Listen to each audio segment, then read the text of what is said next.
할렐루야. 오늘도 새날을 주신 하나님을 찬양합니다. 어제는 거룩한 주일을 보내고 또 새로운 한 주간을 시작합니다. 이 한 주간도 말씀 충만, 은혜 충만, 성령 충만한 한 주간을 보내시기를 주님의 이름으로 축복합니다. 오늘은 마태복음 23장 1절로 12절까지 말씀입니다. 하나님의 말씀을 경청하시기 바랍니다.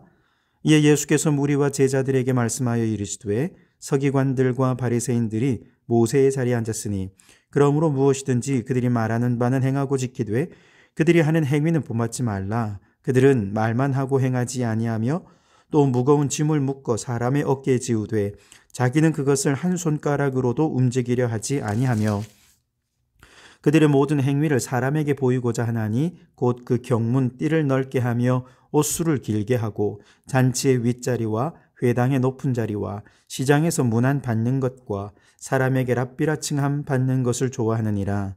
그러나 너희는 랍비라 칭함을 받지 말라. 너희 선생은 하나요 너희는 다 형제니라. 땅에 있는 자를 아버지라 하지 말라. 너희의 아버지는 한 분이시니 곧 하늘에 계신 이시니라. 또한 지도자라 칭함을 받지 말라. 너희의 지도자는 한 분이시니 곧 그리스도시니라. 너희 중에 큰 자는 너희를 섬기는 자가 되어야 하리라. 누구든지 자기를 높이는 자는 낮아지고 누구든지 자기를 낮추는 자는 높아지리라. 아멘. 오늘도 이 말씀을 통해 우리에게 주시는 하나님의 음성을 듣게 되기를 바랍니다. 마태복음 6장에서 예수님께서는 바리새인과 서기관들을 향해 사람에게 보이려고 구제하거나 기도하거나 금식하지 말아라 경고했었죠.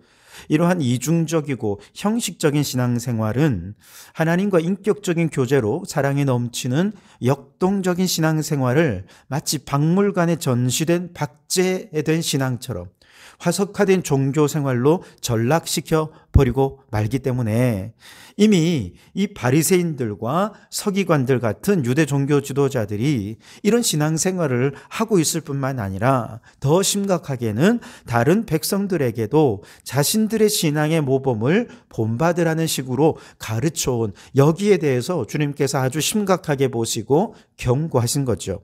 오늘 읽지는 않았습니다만 13절 말씀에는 천국 문을 막고서 자기들도 천국에 들어가지 못하고 다른 사람들도 천국에 들어가는 문을 막아버리는 그런 역할을 하는 것이 지금 바리새인과 서기관들의 모습이라는 거죠.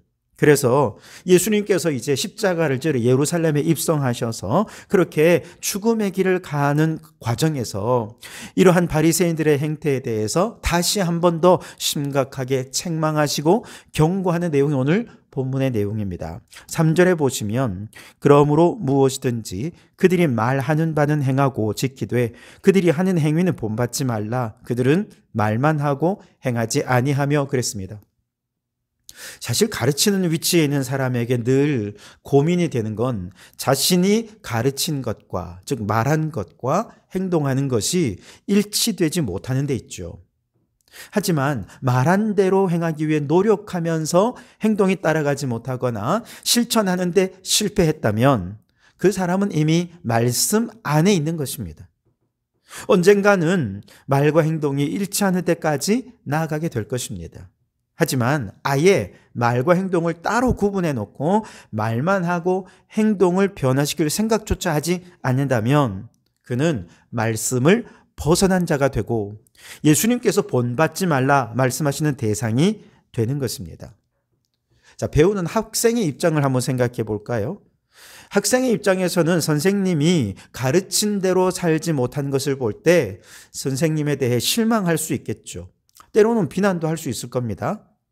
하지만 다른 한편에서 보면 선생님의 실패조차도 자신에게 타산지석으로 배움의 한 방법으로 삼을 수 있기 때문에 적어도 말씀 안에 있으면서 말씀대로 살려고 노력하는 선생님들이 말씀과 삶이 일치되지 못할 때 그것으로 인해 고민하고 그것으로 인해 마음 아파할 때 그런 선생님들을 비난하기보다 그가 실패하는 원인을 파악해서 자신을 성장하는 재료로 삼을 수 있을 것입니다. 하지만 말만 하고 행동하지 않으면서 이미 말씀에서 벗어난 선생들, 그들의 경우는 이건 타산지석으로 삼기도 어렵습니다. 이들이 또 다른 문제가 뭐냐 하면 자신의 지식과 지위를 이용해서 다른 사람들을 자신의 밑에 굴복시키려 한다는 데 문제가 있습니다. 4절에 보시면 또 무거운 짐을 묶어 사람의 어깨에 지우되 자기는 이것을 한 손가락으로도 움직이려 하지 아니하며 그랬습니다. 바리새인들은 누구보다 율법에 대한 탁월한 지식을 가진 사람들이 아닙니까? 그러다 보니 이것이 그들에게 일종의 권력이 되었습니다. 그리고 그 권력을 유지하기 위해 그들은 율법의 의무를 더 무겁게 만들고 실천하지 못하는 백성들을 비난하고 정죄하면서 자신의 말에 굴복하도록 하는 죄를 범하게 된 것이죠. 또한 자신의 지식뿐만 아니라 자신의 거룩함, 자신의 경건함을 과시하면서 다른 사람들 위해 군림하려 하는 것도 문제지요. 5절에 그들의 모든 행위를 사람에게 보이고자 하나니 곧 그 경문 띠를 넓게 하며 옷수를 길게 하고 그랬습니다. 이 경문이라고 하면 이 테필린인데요. 하나님의 말씀을 새긴 새까만 소 가죽을 왼쪽 팔뚝에 칭칭 감습니다. 그래서 그 안에 하나님 말씀을 담아놓고 수시로 길을 가다가 어디서 읽는 거죠. 어떤 분은 네모난 상자에 담아서 이마에 이렇게 매기도 합니다. 이것도 테필린입니다. 그래서 신명기 6장의 말씀에 늘 하나님의 말씀을 가까이 하고 그 말씀을 마음에 새기고 그 말씀을 길을 갈 때든지 앉았을 때든 누워든지 어느 상황에서든 그 말씀을 가르치라 라고 하시는 말씀을 바로 이렇게 적용하고 있었던 것이죠.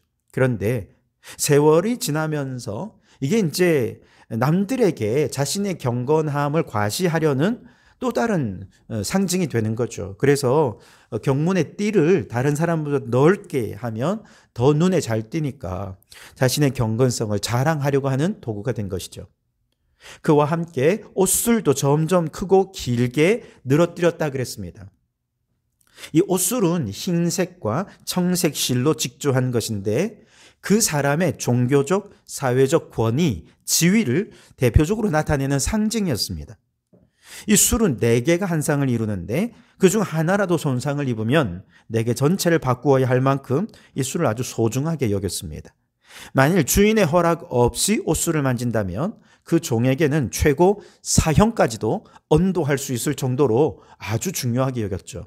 그래서 다윗이 엔게디 광야의 굴에 숨어 있을 때 이제 볼일을 보러 들어왔던 사울 왕의 옷자락을 다윗이 벤 일이 있지 않습니까? 그런데 이것은 단지 옷자락을 베었다는 뜻이 아닙니다. 옷술을 베었다는 것입니다. 이는 사울 왕의 권위에 치명적인 손상을 준 것이었습니다. 그렇게 베어간 옷술은 이제 누구의 손에 있습니까? 다윗의 손에 들려 있는 것이죠. 왕의 권위가 다윗에게로 넘어갔다는 뜻입니다. 그래서 이때 사울 왕이 크게 절망하면서 마치 다윗에게 항복이라도 하려는 것처럼 갑자기 나긋해져 가지고 반드시 내가 왕이 될 것이다. 그러면서 다윗을 축복하는 얘기를 하는 것도 이 때문입니다. 예수님 시대에 바리새인들은 바로 그 옷술을 길게 하고 크게 하면서 자신의 종교적, 사회적 권위를 스스로 더 높이려고 하고 과시하려 한 것이었죠. 자, 이러한 바리새인들과 서기관들의 교만한 모습은 또 자리 배치에도 당장에 또 나타납니다. 6절, 7절에 보면 잔치의 윗자리와 회당의 높은 자리와 시장에서 문안 받는 것과 사람에게 랍비라 칭함 받는 것을 좋아하느니라 그랬습니다. 어디서든 높은 자리에 앉아서 남들로부터 인정받고 존경받기를 원했습니다. 특별히 랍비라 불러주는 것을 아주 좋아했다 그랬습니다. 그만큼 자신을 높이고 다른 사람들 위에 군림하는 걸 좋아했다는 것이죠. 하지만 그러한 바리새인들과 서기관들을 향해 주님은 이렇게 말씀하십니다. 8절에 그러나 너희는 랍비라 칭함을 받지 말라. 너희 선생은 하나요? 너희는 다 형제니라 그랬습니다. 하나님의 나라에 대해서 저 구원과 영생에 대해 진리의 길로 인도할 가르침에 권위를 가지신 유일한 우리의 선생 랍비는 예수 그리스도 한 분밖에 없다는 뜻이죠. 그분의 가르침 앞에서 이 땅의 모든 사람들은 배워야 할 자입니다. 말씀을 듣고 순종해야 할 자들인 것이지요. 그런데도 랍비들은 자신의 지위와 성경의 지식을 독점하면서 남들 위에 군림하려 한 것이죠. 여러분, 이 세상에도 각 분야에 전문가들 있죠. 각 분야에 뭐 음악이면 음악, 미술이면 미술, 혹은 건축이면 건축, 과학이면 과학, 다양한 분야에 최고의 선생님들이 있습니다. 그리고 그 선생님들께 많은 사람들이 배우기를 원하죠.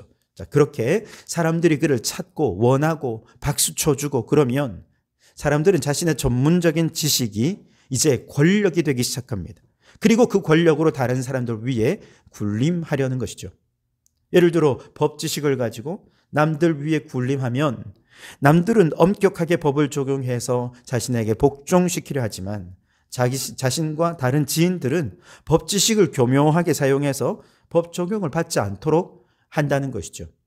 선거철에 자신이 원하는 후보에게 유리한 설문 결과를 만들기 위해 데이터를 조작하는 방식으로 이익을 챙기는 사람들이 있습니다. 이건 통계의 지식이 없는 사람으로서는 도저히 이해하기 어렵죠.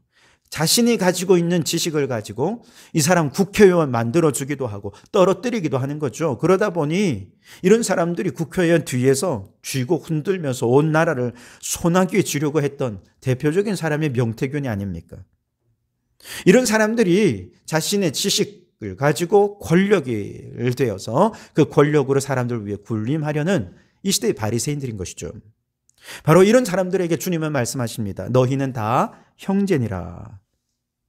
우리의 선생은 오직 예수님밖에 없고 우리는 예수님께 배우는 형제들이라는 것이지요.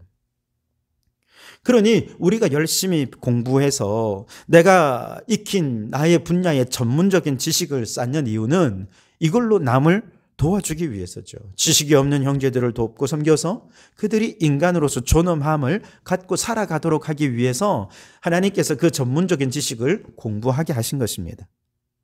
그런데 그 알량한 지식으로 사람들을 속이고 권력을 가지고 사람들 위에 군림하려 한다면 그의 끝은 결국 끝없는 추락으로 이어지게 될 것입니다. 9절에 땅에 있는 자를 아비라 하지 말라. 너희 아버지는 한 분이시니 곧 하늘에 계시니시니라. 10절에 또한 지도자라 칭함을 받지 말라. 너희의 지도자는 한 분이시니 곧 그리스도시니라. 결국 예수님만 우리의 선생님이시고 예수님만이 우리의 지도자이시고 하나님만이 우리의 하늘 아버지이시고 그 아래 우리 모든 사람들은 동등한 인격과 동등한 지위와 신분을 가진 형제에 불과하다라는 것이죠. 그래서 우리가 어떤 전문적인 지식을 갖든 그것으로 다른 사람들을 섬기는 위치에 있어야 할 것입니다. 현 고신대학교 복음병원의 전신인 복음병원, 부산 복음병원의 설립자 겸 초대 원장이고 청빈과 봉사의 삶으로 바보의사 혹은 한국의 슈바이처, 작은 예수라는 별명을 가진 장기려 박사님. 그에 관한 일화는 너무 많죠. 지나가는 거린에게 적선을 하려 했는데 현금이 없고 다 수표뿐인 거죠. 그래서 한 달 월급으로 받은 수표를 그냥 이제 거린에게 준 거죠. 그랬는데 그 거린이 수표 도둑으로 오해를 받은 것입니다. 그래서 경찰서에 끌려가서 그가 취조를 받는 중에 이 장기려 박사한테 받았다. 그래서 박사님까지도 경찰서로 소환되는 해프닝이 일어나기도 했다는 것이죠. 치료비가 없던 환자에게는 자신의 급여를 가불해서 지불하기도 하고 병원 측의 반대로 치료비 대납이 불가능해지자 아예 몰래 뒷문을 열어서 그들을 도망가게 했다는 이야기로도 유명합니다. 하나님께서 우리에게 주신 지식은 가난한 자, 병든 자, 연약한 자들을 위해 겸손히 섬기고 나누도록 하기 위해 주신 것입니다. 그러면 하나님이 그를 높여주실 것입니다. 그러나 우리가 가진 지식으로 높아지려고 하고 지도자가 되려 하고 선생이 되려 한다면 하나님께서 그들을 추락시켜버리고 말 것입니다. 11절 12절에 너희 중에 큰 자는 너희를 섬기는 자가 되어야 하리라. 누구든지 자기를 높이는 자는 낮아지고 누구든지 자기를 낮추는 자는 높아지리라. 여러분 겸손하시기 바랍니다. 먼저는 하나님 앞에 겸손하십시오. 아는 것과 믿는 것이 또 믿는 것과 행하는 것이 일치되지 않을 수 있습니다. 그러나 그것이 일치될 때까지 끊임없이 실패에도 도전하면서 말씀 안에 거하는 겸손한 성도들이 되시기 바랍니다.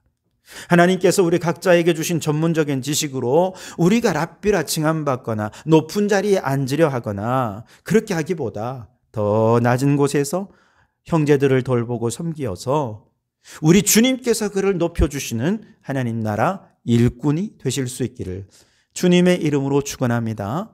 기도하겠습니다. 하나님, 오늘도 새로운 한 주간을 말씀과 기도로 시작하게 하시니 감사합니다.